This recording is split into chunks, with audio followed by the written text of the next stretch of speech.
Large crowds have turned out to welcome the Duke and Duchess of Sussex to Melbourne. The theme of the day was sustainability, as the royals met an array of young achievers. And it wouldn't have been a trip to Melbourne without a ride on a tram. Jessica Longbottom reports. It was a hug from Harry that brought a woman to tears. India Brown had been waiting patiently since 4 in the morning. Just to see them will be amazing, but if I'm lucky enough to hug Prince Harry, it would just be phenomenal.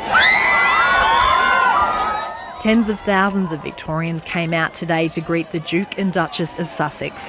And while they tried to meet most fans, a few lucky ones got picked out from the crowd.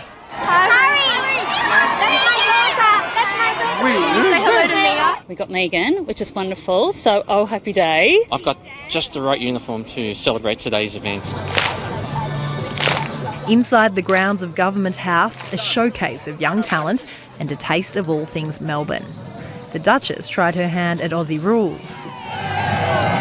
She was just so lovely and just so engaged, and you could tell that she was really all about women's empowerment.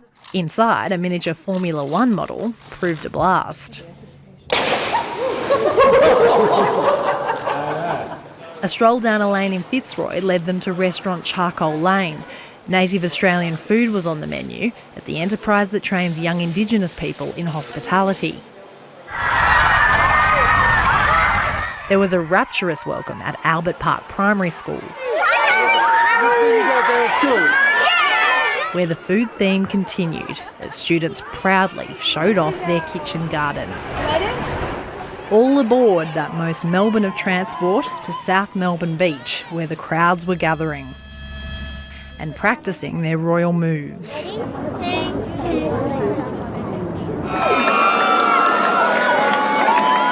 Everyone you speak to is just so happy to be here and to catch a glimpse of the Duke and Duchess of Sussex. And even after the big crowds we saw this morning, they've still turned out here in force. The environmentally minded young royals touched a chord with beach clean-up volunteers.